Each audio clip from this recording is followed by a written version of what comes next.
Good afternoon, everyone. Thank you for joining back. Welcome back. I know this is the session after lunch. There's going to be a little bit of post-lunch fatigue. We'll try and make it interactive. Please bear with us. There's going to be an interactive session after the panel as well, so we can feel free to ask about 2 to 3 questions as the time permits. Before we begin the session, let me quickly pass the mic around for the esteemed panelists to introduce their organization. I know all of you know them, but probably it will be a good idea for some of the new guys joining to know about the organization and the imperatives that our panelists are. Thank you. Hi, good afternoon, everyone. I'm Ayush Luria, CEO of Luria Auto Industries. We are part of Luria Group. Luria Electric Vehicles is into two-wheelers, e-rickshaws and electric autos. Currently, we have more than 50,000 vehicles on road, and we have presently in cash flow. Hi, my name is Uday Narang. I'm the chairman of the Anglo Omega Group. I'm also the founder of Omega City Mobility. I'm a disruptor. Been working in this field for quite some time. 3 to 4 multiple other products. But great to be here and great in it. Thank you very much. Hi everyone, good afternoon. My name is Manish. I'm the business head at Porter, taking care of the enterprise division. What Porter does, I guess, is bring about some efficiency to the last mile segment. We started out and are still aggregators of commercial vehicles, and we are in the process of bringing in efficiencies into the last mile segment. Electrification is something new that we have been at it for a couple of years, and it has led us to a lot of improvements, not just in terms of sustainability, but also in terms of bringing in the much needed benefits, whether it is in terms of cost, whether it is in terms of technology. So thank you very much. Hi everyone, this is Amitabh. I'm the founder CEO of a company called Multi-Beam Propulsion Labs. We're based in Bangalore. Been in the space for the last 11-12 years. We started off by doing fundamental R&D in drivetrains for 2-wheelers, 3-wheelers, 4-wheelers, and small commercial vehicles, including tractors. But then we realized that we wanted to be an OEM for various reasons, and we discussed some of those reasons later. We built a lot of IP during this process. We have 29 global patents that have been granted to us. So we continue to push the Made in India, Made for India. We've got 3-wheel cargo vehicles right now on the road, and we plan to launch passenger vehicles soon. So that's our journey. Thanks.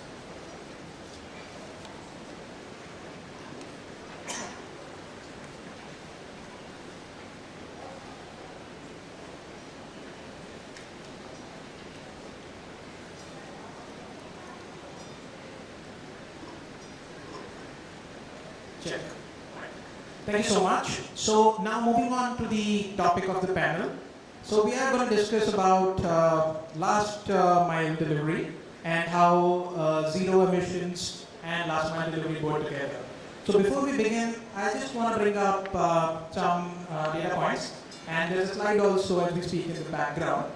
So India is 4th in the order of CO2 emissions, and we are known for our poor air quality. Just to draw a reference, as we speak, we are at 165 AQI in Pune. As we speak, Tokyo is at about 53, Paris is 27, Beijing is at 100, and Beijing had a long road to carry from where they are at 100, and Stockholm is at 65. In no way I'm saying that, that there's a burden we have in terms of these global players, because a lot of their manufacturing is being happening in Asia, and we've been doing a lot of that. So in that sense, but these are some numbers that we also have to be cognizant of. Go next, please. And transportation sector in particularly gets a bad rap because we are the largest consumer of crude oil, and last mile also has been a significant contributor in this. Ever since COVID evolution, stores became fulfillment centers, parcel and courier, fruits and vegetables, and all of these sub-segments, the demand skyrocketed. So obviously with that, last mile becomes important. And in the world of alternate mobility, there's a wide space for electric vehicles, alternate fuels to own up, and not just from an environmental perspective, but from a commercial perspective. So with that, let me just pass it around to ask what are some of the challenges in deployment of last mile zero emission vehicles, and how are your organizations wading through these challenges? So possibly I could ask you first, Ram, and then you. Sure, yeah. So, like in any other country, I guess India has its own challenges, and I've always maintained that whatever might be an abuse case anywhere else in the world is a regular day-to-day scenario in our country, and so diesel, fossil fuel have been doing a great job in our country. I'm talking only from last mile. I'm only talking, small format vehicles from my perspective. But they've been around for a while. Diesel has been doing a great job. The vehicles are very, very good, and hence, if electric vehicles, zero emission vehicles have to compete with them, they have to be at least as good as them. This has been the challenge of our industries for the last 2.5 decades. We've been able to make very good electric vehicles, but they've never been able to compete in either price or performance with their fossil fuel counterparts. So the first thing that needs to be done in order to make sure that this can happen is to make vehicles that are better. I mean, look at the US, right? I mean, we're talking about ridiculous mode, we're talking about, 650 kilowatt and all that. In India, we're still trying to figure out how to do some of the very basic things. And hence the building blocks are very, very important to have expertise in. Once you have that, obviously there's a lot more that needs to be done, how you get it to people, or to convince them, getting financing for these vehicles. So there are lots of factors that we have to figure out, especially for young companies, for small format vehicles, which are going to be abused on a day-to-day basis on the street. And to me, that is some of the few very, very important core things that we need to fix. Yeah, thank you. That's very interesting. I think the built-in quality and made for India and how we can improve the form factor quality in general is a very pertinent thought. Bringing on to you, Manish, so at Porter, you guys are at the helm of technology, logistics, you name it, on last mile, you guys are the vanguard. And on that context, how are you viewing the zero emission vehicle penetration on last mile, and what are the challenges that you guys have been sort of going through over the years? The commitment is indeed there, and I appreciate Amitabh bringing in the comparison with the ICE counterparts. And for us, at least in last mile delivery, what we see usually is that the ability for people to spread out the resource is extremely high, especially in industry last mile. They will double up the manpower, make the resource run, when I say resource, the vehicle run for over 16 to 18 hours, 8 shifts. It's usually 70% of our fleet are owner-come drivers, so it's a family affair. The elder brother runs the vehicle in the morning, the younger brother comes back from college and runs the vehicle in the evening. They're able to, take the maximum out of the vehicle, and that's where the challenge lies. In a lot of sense, there is also a concept of deadheading, which is especially in last mile, especially in a finder's model, to have certain kilometers where there is no load on the vehicle, and to take a particular trip, the vehicle goes empty, and that's quite high when you have an aggregation model. And the way at least Porter is able to bring out a change is by bringing in some amount of efficiency, some amount of reduce this entire deadheading, reduce the round trip model, which is thriving in this industry, where you go from point A to point B with a certain payload, but you return back empty.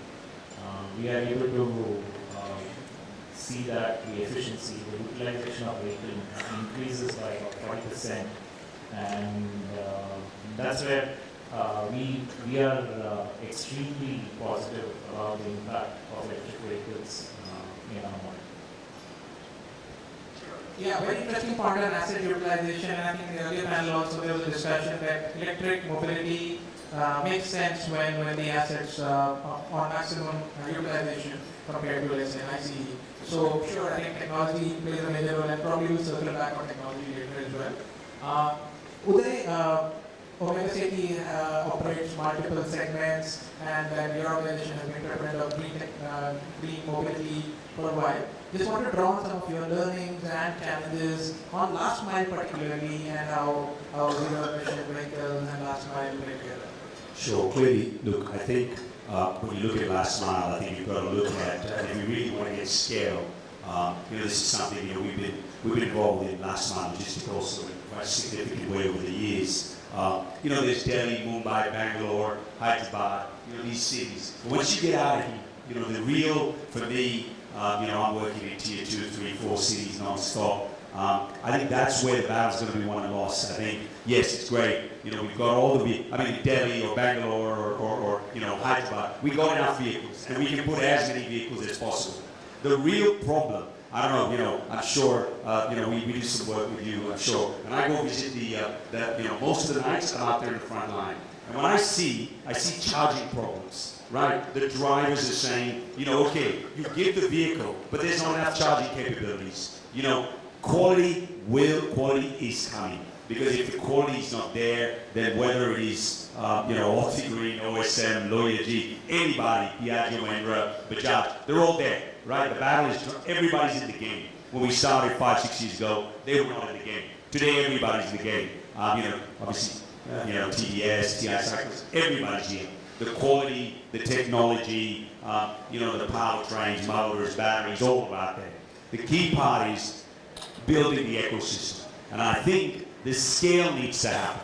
I think what I do see a hindrance is that until we get, and I think this is it's a chicken and egg situation, you build enough vehicles for the charging to be profitable. You don't have enough charging, you don't have enough vehicles. This is something that's extremely important. I see charging as a very, very important part of this last mile logistics space. I think, three-wheelers are there. Trucks need to come now. I think Tata's come up with Ace. I think some of the other guys are working on it. We're working on it. We've been testing for quite some time. But I do believe the other problem is drivers. The continuous, I'll be honest with you, we run about a pretty significant fleet right now, electric.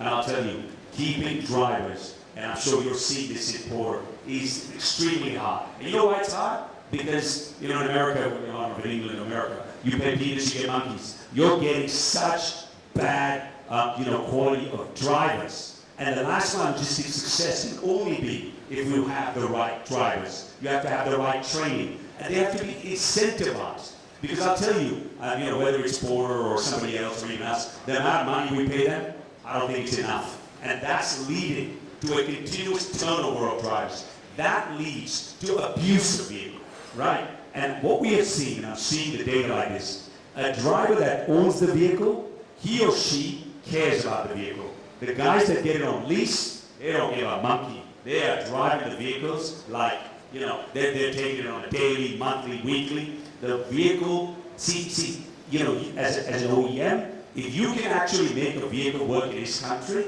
I think you can make it work in any part of the world. I've been testing vehicles in Africa, I've been testing in Asia, and I think the abuse that the vehicles get, not just because of the roads, but the drivers and the driver condition. So I think we've got to take all that, and there are multiple areas we need to work on. Everybody's accepted, right? Everybody wants electric. I don't think, or alternate, green energy. CNG's out, Delhi's full of it, Bangalore, Hyderabad, everybody. But we've got to get outside these cities and get the concentration. Because the scale, वो 1.25 crore भाई बहन का scale तभी आएगा जब आप cities से बाहर निकलेंगे, not inside the cities. Thank you. Thank you. This is quite interesting, and at Nomura, we also talk a lot about the concept of India 1 and India 2. So India 1 is probably where some of us interact more. The Starbucks India, avocado toast India, and a nice modern retail format India. And then there's India 2 there which you spoke about. And that's the driver of scale and growth, which you also touched upon. So completely in agreement. Ayush, also drawing on your learnings on last mile and zero emission, how's that been for your organization and some of the challenges that you've been facing there? So we have talked about majorly definitely the technology advancement, the price points, and then the challenges we face among the drivers and other things. The important area which can close the loop of the key challenges we as industry face in the retail finance. If you see still in this segment, retail finance is one of the most important factors which I feel is going to drive the industry in much faster way. I have been seeing this over the last 12 years. Initially, I have been also part of manufacturing in diesel three-wheelers, but the kind of challenges we face in retail finance for electric vehicles is far ahead than any other industry segment is concerned. So we see that the electric vehicle financing, it goes from as low as 12-14% to as high as 24% on IRR, which is quite high, which in turn impact the ROI or the earning of individual drivers. Definitely we are facing challenges in a segment where electric vehicles are not owned by the drivers who are in turn running the vehicle, but they are higher. So which gives us the challenges like what they have pointed out about the performance of the vehicle gets deteriorated, they abuse the vehicle like anything, and which impact the complete performance of the vehicle. So, and definitely we have the training, if the drivers are being cautious, they own the vehicle, they will take care of the vehicle, they will give deliveries on time, they will be regular on the job. So if the vehicle are owned by the drivers, they will definitely take care of the rest of the ecosystem. But to enable the drivers, we need to have the retail finance, so that the drivers can own the vehicle, they can take care of the vehicle, they can take the ownership of making the last mile deliveries. So retail finance is another big challenge. Very aptly put and completely agree. In our studies in the past also, we have observed bankers call this NTC, new to credit customers, -1 customers. These are not folks like most of us who have a very steady credit line available to them. Their CIBIL scores, bureau scores, extreme scores aren't very impressive. They have, so financiers typically evaluate the loan, the credit evaluation on intent to pay and the ability to pay. So these guys have the ability to pay, that's a little varied, but there's always an intent to pay. So I think it's very important from underwriters' perspective to look at it holistically, although there's been priority lending initiatives from government, but I think private financing also has to join hands. On that note, this brings you in, Himanshu, on the challenges on last mile and zero emissions. How's Triton navigating it, and some of your thoughts on this, please? As you mentioned, the challenges on financing, I totally agree. The use of the vehicle when you don't own it, I totally agree with that. I think what we've done in the process is that when we're getting into the three-wheeler segment with hydrogen, not with electric, but what we're doing is we're actually creating systems that basically allows the banks to be able to seize the asset and then be able to make force them to pay the actual finance. Creating an ecosystem for the bankers to be able to also retrieve their asset is a big component, right? Because at the end of the day, look, the guys who drive these three-wheelers, they don't have nothing to lose. So yes, you can finance them, but then what happens to the asset when they just chop it up and take it overseas or they ship it in parts? So, we're now coming up with our system is that we found a way that, kind of creates an ecosystem for the asset recovery for the banks. I think that's an important component as well. That I think we also need to focus on as an OEM manufacturer. We should look at it just not at the, okay, yeah, we can finance it for it, but we also need to be able to help the asset recovery. Some of the systems that we're doing is like spidering the ECU and the control systems, not to be able to work individually. They're being embedded in a way that they just won't work. The general public won't know how to function them. so they won't have no use for them to chop up the vehicle and, sell it off for parts. That's one of the ways. The other ways is having tracking devices in all the components, meaning, there's a GPS tracking on every single component. If it's VCU, if it's a motor, if it's, these are the ways you're going to I know it increases the price by a slightly bit, but it's not so much that you cannot give that assurance to the bankers. We've seen a great demand from an asset recovery from a banker perspective that, yes, we want something like that. That way we can give you the assurance of finance to the clients with lower credibilities, right? Because let's be realistic, the guys who drive the rickshaws, that's one of the components, right? Simultaneously, there's a topic about how we're going to make sure that, the consumers also make a little bit more money on the last mile delivery is by giving, the drivers the capability of the efficiency. We talked about that in our last session. Efficiencies come in not only just from motors and controllers and batteries, but also from aerodynamics, right? And from our company, we're also tackling that component, right? That aerodynamics has to be linked right. If we don't talk about aerodynamics and we just keep talking about the square box that we're so immune to in India, we're going to get nowhere. We're going to have that same efficiency across the board from one OEM to another OEM every day. And that's a component that we're tackling on too. We're also tackling on, which we know that temperatures today in India are rising on a daily basis. We're leading up to 60 degrees Fahrenheit, Celsius. What we've done as well is, and everybody in this room might have seen these coolers that you use in the warehouses, or we've kind of took that same scenario and kind of put coolers inside the rickshaws, which gives them a better environment to work from, which also brings a lot of different attitude from the perspective of the driver who's driving the vehicle, right? So we're taking a lot of different approaches where we feel that changes the attitude of the driver, right? A, they know that their assets are going to get recovered. B, financing is bankers feel more comfortable. Okay, yeah, fine. We'll create a team that just does that. Hey, we'll come pick up the rickshaws. We'll find the rickshaws. We'll find the asset. So these are, and then creating an asset that, creating an awareness that, hey, you don't pay, when you try to chop up this rickshaw, there's a way for us to know that you have no way of using this asset outside, right? So if I can earn the money by selling something, then I'm going to sell it. But if I can't earn the money, it's no use to me.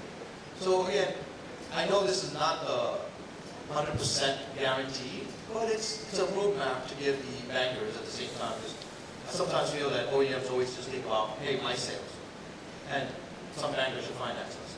But we should also, as an OEM, look at it in a different perspective that we need to support them at the same time if we're going to ask support from them as well. This is kind of the outlook I have in regards to this security ones. Sure, thank you. A very interesting perspective. You spoke earlier about the aerodynamics and how most of the commercial vehicles are developing like brakes. So very interesting to see coefficient of drag coming up and then design considerations being also spoken about. You also mentioned about how traceability using technology can improve the credit risk and how it can bring more comfort to financiers. Awesome. All right. Moving on to another pertinent topic, and I think all of us would want to talk about this. That's the policy and incentives which are required for last mile delivery vehicles, and how can government and industry work together. I know there's a lot of data to process, but would request some of you to share your perspective and then how you think the partnership can bring more market parity. While I was viewing this question, I thought about some of the areas of financial incentives, charging infra incentives, regulatory support, public-private partnerships, R&D, financing, and so on. And since most of us keep on meeting at many forums, this has been on discussion. So probably we could skip a one-on-one and talk about some of it, how we are seeing it today, and what do we want from the ecosystem. Thank you. Maybe with you, Ramda. Yeah, so You mentioned a lot of things, and I believe that in any country, any geography of the world, all these things have been relevant and important. It's not just our country. So the question though is, are we improving as an OEM? Are we improving to ensure that at some point, when subsidies or incentives or these kinds of things go away, will we still be sustainable? Or will it land up becoming a situation where momentary things might happen? In the two-wheeler case, for example, we're seeing everyone's talking about volumes going down and all that. I guess question is, in the time that has been provided to us, let's say subsidies for all other vehicles go away in March of 2024, at that point, have the OEMs done enough to ensure that they've created a product that is competitive? Once again, I say competitive, I'm not saying that it has to be at the same price as a fossil fuel vehicle. So that is something that everyone should be conscious of. I think as long as there's a benefit that the customer sees, a TCO benefit. Unfortunately, you don't have a real TCO benefit when you have a personal vehicle that you're driving, right? Whether it's a two-wheeler or a four-wheeler. But if it's a commercial vehicle, there is a TCO associated with it. When you look at a three-wheeler, for example, in the lifetime of a vehicle, even if you're replacing the battery once, whatever, over an 8 to 10 year life, there's a saving of about 10 lakh rupees. And we can go through the math. We remove subsidy of 1 lakh, there's still 9 lakh rupees to be made. I think ownership models are going to change. I think the number of years that you retain the vehicle is going to change. I think a lot will happen as we evolve once these, demand side or supply side incentives. So now the government of India has launched the supply side incentives, right, the PLI scheme and all that. I think it's about time that it came down to younger companies also that can't show too many zeros in their financial books. I think all these things are important. One thing I would say is we're looking at it under a microscope right now as an industry.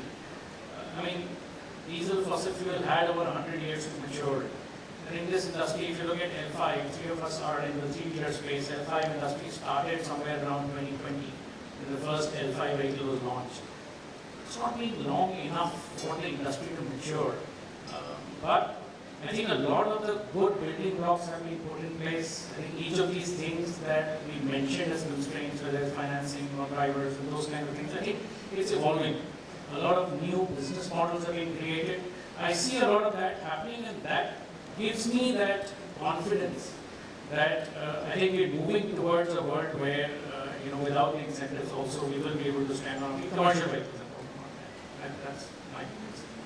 Thank you. Just a follow-up question on RTP R&D side. So we talk about R&D and public-private partnerships, whether it's partnering with academia, government institutes, or government funding. Any thoughts on how this can further scale up and how regulators can work together for R&D? Absolutely. I think it's very, very important. For example, I think in my personal example, we've tied up with ISI Kolkata and ISC in Bangalore. The reason for doing this is that there's a lot of data that keeps coming from our vehicles. All our components are ours, and so all the components give data at 300 milliseconds. Data is huge. Question is what do you do with it? So one is the company tries to solve the problem. The other is to open it out to academia and say, guys, you deal with data. Why don't you tell us the kinds of things that can potentially be done with it? ISC lives, they read it. Vehicle failure, for example. I think that's something that we've been working a lot trying to predict failures. I feel that more and more drivers are going to pick this up, and especially on the financing side, I've realized that once they acquire a vehicle, it is in their interest to actually run it. They're not there to actually break it down or make sales. There will be those 1 or 2%, right? The important thing is the vehicle there for them and helping them earn more. I think once you're able to prove that, I think financiers have a very easy way in all of this because no one's really looking to, create a problem for anyone else. Everyone wants to do the thing. It's just the vehicles have not been at the quality where they are 100% dependent. I think that, to me, is the core thing. So academia, a lot of partnerships with charging service providers, for example, financing companies, very, very important. And to me, one of the most important things that we're dealing with, I think Uday mentioned a little bit, but it's on the manpower side. So it's not just manpower in form of drivers, but also in terms of technicians, factory workers, all that. It's a different mindset that you're putting in. And I think a lot of those companies, there are a lot of skill development companies that are coming about, which I think are going to be very important for this industry. Thank you for adding that. Manish, probably we could talk about ONDC, there's Gati Shakti, there's National Logistics Policy, and all of them have hopefully added to propelling last mile mobility and the porters operations as well. Is there more area that you think would help unit economics, right economics, or your market value proposition as porter? Well, absolutely. I mean, ULIP just helps to standardize everyone to have a number or an identifier of sorts, to be a better word. But ONDC definitely will be the next big thing under UPI. And the reason why ONDC makes it even more important from an ecosystem point of view is that we have a purely democratic way of bringing sellers and buyers together. And here we are not based on a certain cataloging algorithm. We are not here looking at what helps monetization better. We are here to show that you have a certain product, you are listing it out there, you have equal visibility to everyone. Sure, the UI could be better, the cataloging could be better, but we are getting there. And where exactly last mile will come in will be really important, because right now your closed-ended systems, the Flipkarts, the Amazons, the Mintras, and even Zomatos and Swiggies of the world, although not commercially independent, but definitely the e-commerce players have created a full end-to-end ecosystem.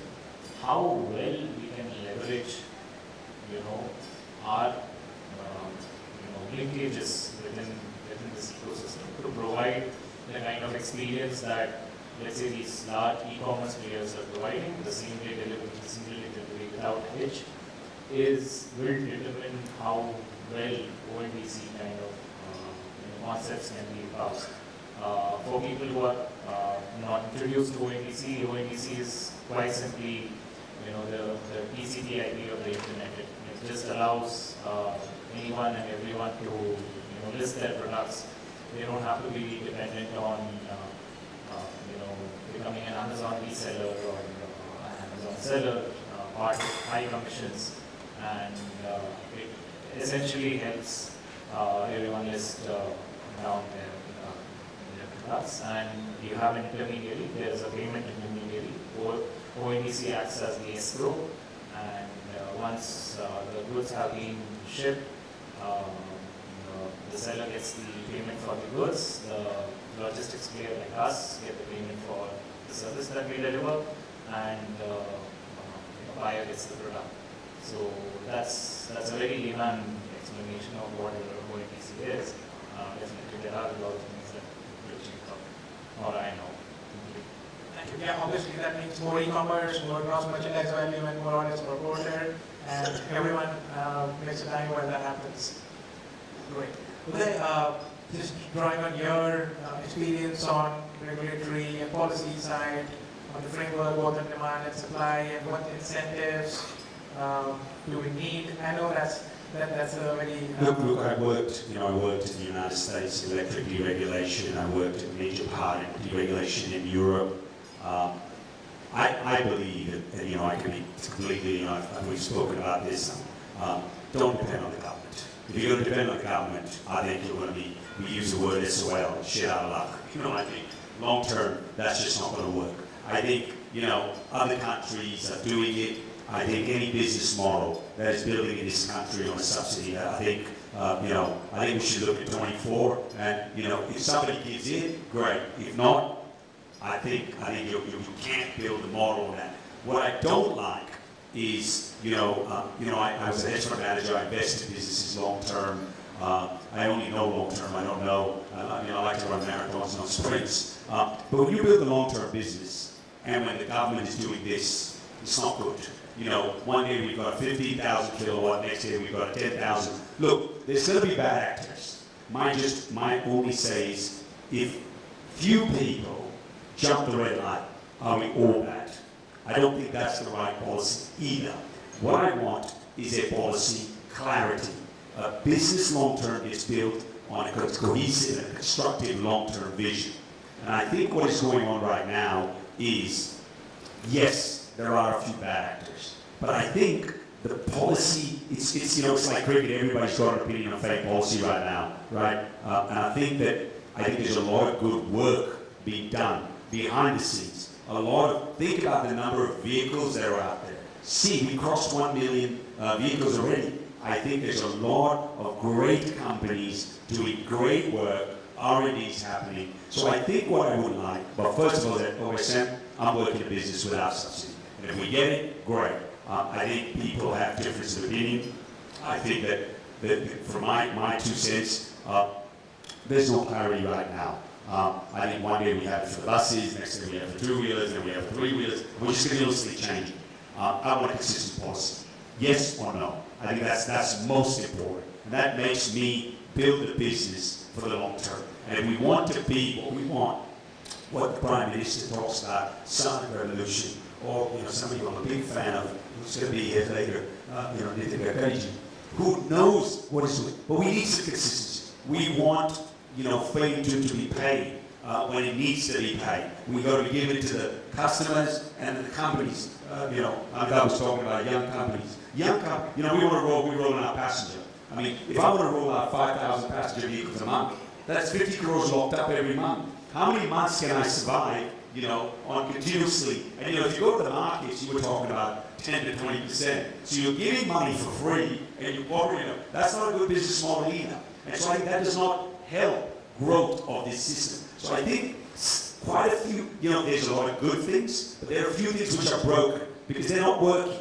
And I think we need to fix that because if we really want to build in India, you talk about AQI index. I'm a Swiss citizen, my village, an AQI of 25 is, they shut the damn city now. So what I'm saying is, I think if we want to make a difference, I think we've got to start. And I think the passenger market, the commercial vehicle, but the passenger market in 3-wheeler is 5-to-1. So this also needs a huge expansion. And I think the demand is there. I don't think, I don't see this as a competition. In a marathon, the Kenyans run the first 20 kilometers together, and the last 6, we're not even at 500 meters. So I don't know, there's no competition. Let's all build better products. But we need a consistent policy. And I think, I'll be honest, there is, I would say, sorry to say, there isn't a consistent policy. And we are waffling every day on something new because 1 or 2 bad actors play that. I think buses are extremely important. That's a very, very important part of mobility of this country. 3-wheelers, 2-wheelers. And I think, I think there needs to be some clear heads and some consistent. And I think, I'm not a fan of China, but look at the subsidy China gives. They're huge. If you look at what's happening in the United States, the Biden administration is just full on. You go to Europe, and I think, we're talking about 2024, and the subsidy's over, right? I mean, we just started, we started the party in 2020. I mean, 4 years later, we don't know, right? So I think we just need to be clarity, but I'm building a business without subsidy. It's very difficult to depend on this subsidy business.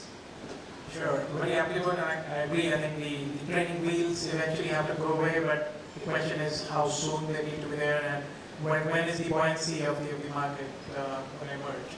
Ayush, same question, and your thoughts on policy and regulatory, and how do you think incentives can help, and how long they need to take? So, frankly speaking, what is already said is well said, and all the points are covered as far as the policy, consistency. The importance of providing subsidy is something which needs to be evaluated at government, and government has been, I have seen personally from 2008 that subsidy has come and gone. again Kevin has done. And till the time, India reaches to a scale, a tipping point where the business, the consumer is, is competitive enough that instead of buying an IC, customer goes and buy an electric vehicle without the subsidy. And the major reason why India needs subsidy on that matter and policy clarity is required because when you buy an electric vehicle, the most important factor which differentiates the electric vehicle with that of IC vehicle is the fuel. When you buy an electric vehicle, you buy fuel for next 3 to 5 years. While on gasoline vehicle, you don't buy fuel. You just fill the tank every day, 100 rupees you pay, and you fill the tank and go on for the whole day. You don't pay at once for next 3 years or 5 years for the fuel. This is the major difference why the cost of electric vehicle is higher than that of a gasoline vehicle. If you put cost together of a gasoline vehicle for next 3 years or 5 years for what kind of fuel we require, then you will be find that you will be able to identify that the fuel cost is and the total vehicle cost is lesser than the electric vehicle cost. And that's why the reason of subsidy comes into the picture. Even today, if you see the kind of cost efficiency which has been brought in since 2020 or 2017, because of the supply chain and all those things which are started already in India, those kind of things will definitely benefit. But again, the number of vehicles flying on the road, if you see in electric two-wheeler space, we are talking about only 4% of the total industry gasoline two-wheeler is shifted to electric vehicle. Primary reason was the cost of ownership. The upfront cost of ownership for electric two-wheeler is almost 15 to 20% lesser than any of the entry-level IC vehicles. So that's why it is very important. And definitely the kind of up and down they have seen with the subsidy, with the policies, if it is consistent, business owners can drive and make sure that what direction they have to follow. Whether subsidy is there or not, that's a different question and debate altogether. But consistency is important for us. Thank you. Sure, agree. So I think simplicity is good for any ecosystem, and as long as we can add cloud, there's merit in that. Himanshu, we spoke about the incentives and policy side. Also, as I understand, you are one of the few players who do hydrogen as a powertrain as well. So, what are your learnings on the policy and regulatory and incentive side, and how do you see this playing out for hydrogen as well? Hydrogen is a little bit different than what most people actually think. Being on the inside of hydrogen, what we're seeing is we're seeing the support that we're not seeing on the electric side. And I'll tell you why. Electric puts gasoline companies out of business. It's real estate. It puts ONGC, it puts Shell, Exxon, BP, all out of business. Hydrogen kind of puts them back into play. And we all know those are the deepest pockets. Anywhere you go in the world today, they are the deepest pockets. We're banking on the fact that the conversation I had with the King of Dubai, I had a conversation 2 weeks ago with the King of Dubai. They're not so fond of electric. But when I said hydrogen, they're like, tell me more about it right now. We'll try to see where we end up. Beyond that, that's just one perspective. And why I say that we're going to see a different change is because those players are very committed to season with pushing the policies, creating an ecosystem that uses this. They spend billions of dollars lobbying, right? And so I really have a good feeling that these guys will do the same. We're working with BP now, hand to hand. We're working with some other players as well that are confidential. But we're seeing that. We're seeing those plays. We're already seeing better policies in the U.S. as well. I'm based out of the U.S. and I constantly follow it. So hydrogen will be a very big play. We see that becoming very strong in India first, and I'll bring that to the attention why. The U.S. is still a little bit afraid. They think it's like a tipping bomb, right? It's compressed gas. It's all those bells and whistles that go up, and there'll be a lot of lobbying and all that kind of stuff that's going to go in before it gets approved. India all the rickshaws today and all the small taxis today run on CNG gas, which is compressed gas. Very high compressed gas. It's just like every Jubilee guy knows how to fill up CNG gas because that's what they did for the longest time. So hydrogen can become very easily available and it will be because A, we have educated people who know how to deal with compressed gas. B, we have the infrastructure in one method or the other. C, we know how to handle that component from a transport component as well. And the last of the least, electric takes time. Hydrogen is going to take 2 to 4 minutes for rickshaws. I mean, this is the concept that we're all headed, right? We're going to see the change of hydrogen where the tanks can be pre-delivered, just like other source of gases. But yes, there are challenges making sure that we're green gas. I'm not going to lie. Yes, 100%. 98% water has to be verified in order to get hydrogen. But we have seen recent technologies by Boeing and BP where they're taking brackish water and turning that into hydrogen gas, which is great because we have a lot of brackish water, right? And we have no real use for brackish water. So there are technologies that are coming out, but I'm not showing you that this is today. This is something that we see that's going to happen over time.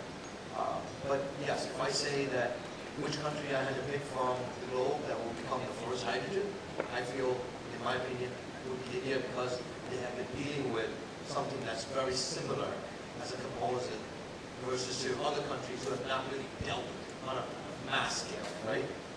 Where India, the general public has been dealing with it, not, We need hydrogen. So, these are the kind of things that we think that's going to really help us go move forward in hydrogen. So what we've done is our semi-trucks are electric today, which are 45-ton trucks, but they're hydrogen ready. Means the cabling for hydrogen, the control boards for the hydrogen are already installed. So when time comes, we'll remove some of the portion of the batteries, and we will add the fuel cell system in there, and you're back on the road. We don't need to sell it on a truck to the consumer market. And a lot of our clients who have bought our trucks, they feel very confident because they understand that if there's a game change, we're ready. We're not going to say, hey, buy a new truck from us now because it's hydrogen now. Right? So I think this is how we're tackling it and why we feel India is going to be one of the key players when it comes to hydrogen. And of course, we have Reliance, you have Dani, who's already trying to tackle the fuel cell, the fuel manufacturing. So there's gas stations I've already seen come up in Vadodara. I've seen some gas stations come up in other parts. That ecosystem is going to come pretty quick, as I said, because we're the deep pockets, right? You say that the strongest corporation of India, it's ONGC. They're the heaviest cash holders in the market. And if they can't make it happen, I don't know. It's a little scary. Sure. Yeah, makes sense. Thank you. And yeah, very rightly put. Also, from an energy security and future energy perspective for India, the view is to have an assortment of powertrains, and hydrogen, CNG, electric, all of them are important as we understand from policy side as well. And hopefully one day we can have co-firing use case on the ground, and who knows, maybe for two-wheelers or Gogoro, like canisters with the batteries. I think that's a long shot, but sure.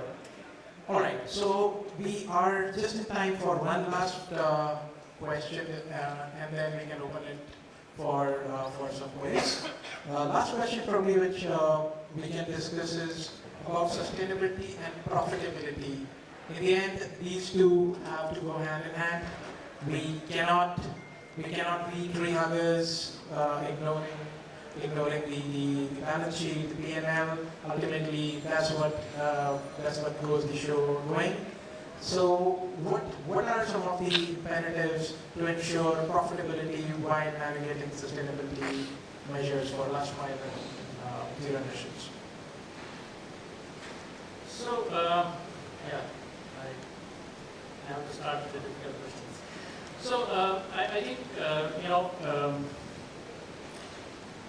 we're in the business of making vehicles, and we have to be hugely profitable. Right? There's no doubt about it.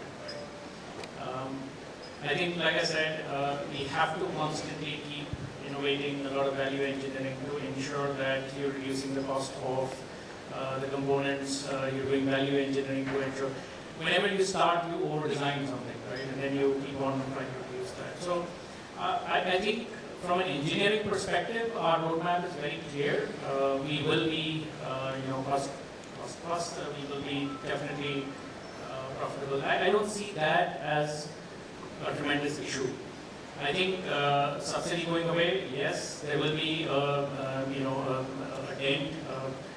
I don't know how much of that we will be able to pass to the customer. We will, but I do believe that ownership models will change. I think I mentioned this. So whether it's going to be a battery as an energy source versus something that you own.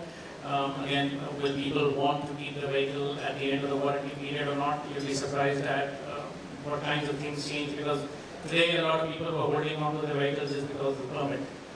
Since that goes away, suddenly it doesn't matter. Why do I keep the vehicle? I'm making money from day one on that vehicle. I do believe that there's enough and more money to be made in the industry. Honestly, I feel that EVs are getting to a place where whenever we've heard that you're moving from 2,000 moving parts to 17 moving parts, it is really happening, and that transition also will happen. Volume is picking up, because of which there will be some benefits that we will get. So overall, I think the industry is moving in the right direction. Baby steps as OEMs, we have to continue to push the envelope with respect to constantly trying to engineer better products that give more confidence in people. With that confidence, people come forward and they want to accept vehicles without doubt the cost, because they are making a huge benefit. I mean, 50-60% TCO benefit is nothing to be laughed about. I think it's very, very important to all these guys. There's a lot of work that's already beginning to happen. I think software is playing a huge role. And I think more and more vehicles are going to be, I think that's where you will also see a lot of benefit coming from the industry with respect to efficiency and better use of energy. So it's all over the place, but I do believe that those are some of the very important things that we need for profitability. Sure, thank you. Also from upstream and downstream side, we have bill of material costs going up, supply chain volatility, cost of components going up, and on the downstream side, more requirements of technology deployment, software as a service, telematics, driver comfort, and whole many others. So the cost to serve has increased definitely. How's that panning out for you, and how are you navigating the profitability? Look, I think you've got to make money. No shout it out. I think, this is a marathon. This is not a sprint. I thought you can't expect a company started in 2021 and 2 years later starts churning out, Tesla was able to do it. So I think you've got to, I think the key part in my view is innovate, alliances. We want to have a very, very strong control over our supply chain. Okay, which is not a major deal on sales. We've got a direct sell. I think most people are going to China. Most are going to China. Maybe some are going to Japan, Korea, and buying sales from here. I think we've got our supply chain really, really strongly tied up for next year, for this year, next year, the year forward. I think that continuous volume scale will bring it. I think the real thing is how do you get efficiency? You use technology, but you've got to get scale. And I think until you get scale, I don't think any company, whether it's a startup or a new company, is going to make money. I think on an Excel sheet, as right now, you can put any numbers on a spreadsheet and show 5 years down the road, I'm going to be selling 50,000, 100,000 vehicles. You've actually got to do that. I think you've got to use technology, you've got to use artificial intelligence, you've got to use everything. I think this is all part and parcel of it, but I think the biggest part, I come from manufacturing, this will be 54th year for us, execution on the ground in India, and Luigi, you would know this also, execution is key also, and that is not easy. Diverse in this country. You know, you go to the south, you go to the north, you go to the west. I mean, it's a completely different country. I mean, it's not the same. And we see that, you know. I think, you know, especially we're going to be focusing very heavily also on the passenger side of three-wheelers and obviously trucks. I think new technologies, I'm going to say I follow hydrogen very closely. It's a bit down the road. I don't think it's today. I think it's further down the road. And I think that, you know, I believe that hydrogen has a solution for bigger trucks and buses, and maybe we can some other time catch up. I mean, I'm following it, part of quite a few things in that. But I think EVs are here for now. I'm not saying just because I'm an EV player, I think that's for the scale that we need for the next 5 years. But I think getting scale, getting technology, and making sure you build enough alliances. Everybody doesn't have the solution, and I think we've got to work together as an ecosystem to build the village. I think that's the most important part. Thank you, and hopefully the hockey stick that everyone talks about, we're able to get past that. It's $100 per kilowatt hour. Hopefully we get down and doesn't climb up. So with that, I think we'll have to cease the conversation for this panel today, since we are just about time. Probably we can take a few questions from the audience very quickly and then close the conversation. Forum is open for Q&A. If there are any questions from the audience, please. Yes, I see the gentleman on the right. Can someone pass a mic to them, please? Thank you, panelists, for very valuable insights. My question, I'm Sachin, I represent Intellitar. My question is with respect to the data transparency, right? Today there is a challenge with respect to telematics data that is coming. Because if you see it as an ecosystem, there is no unification across the data. I think from the fleet management point of view, at least, there are different OEMs exposing data very differently, and some OEMs have their own telematics. So you have multiple sources for data for a fleet to kind of get a holistic view. So will there be any unification across the data, or can there be some handshake across all OEMs in future where you say that some standardization can come in so that two critical problems can be solved? One is effective utilization of the electrical assets from fleet management, last mile deliveries. Second one is the preventive maintenance that also all panelists spoke about regarding the abuse of the vehicle.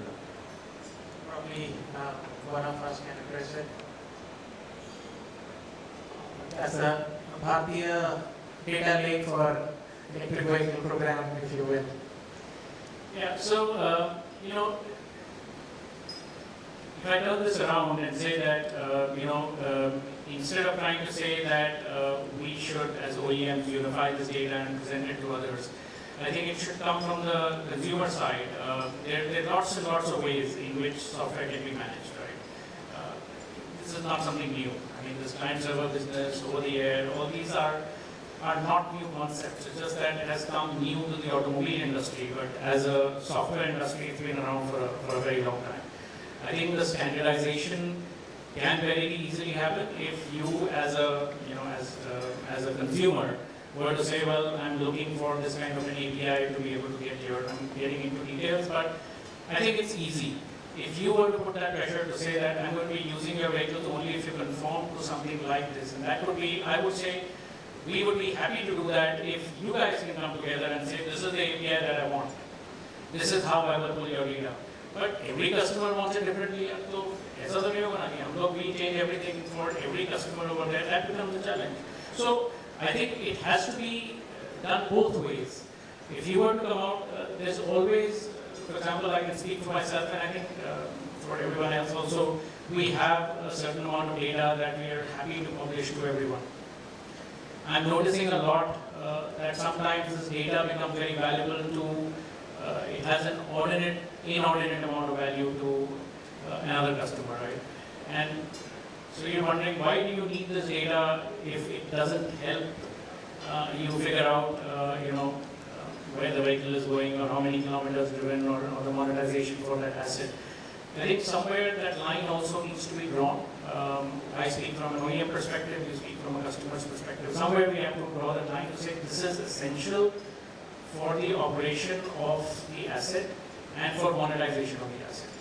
I don't really care because the rest is covered under warranty, blah, blah, blah, whatever, everything else is covered. So I don't really care about that.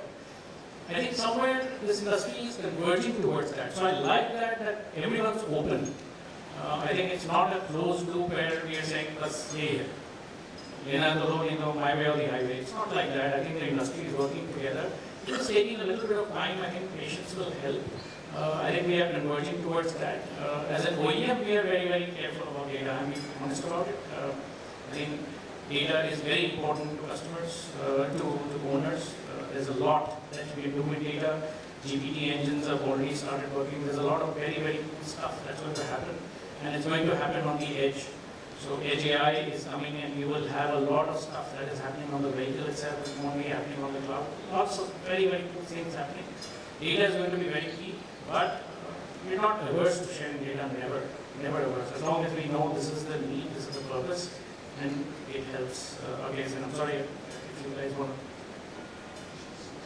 So with that, I think we've come to the end of the conversation. Thank you so much, gentlemen, for your valuable contribution to the discussion. And thank you so much for being a lovely audience. Round of applause for the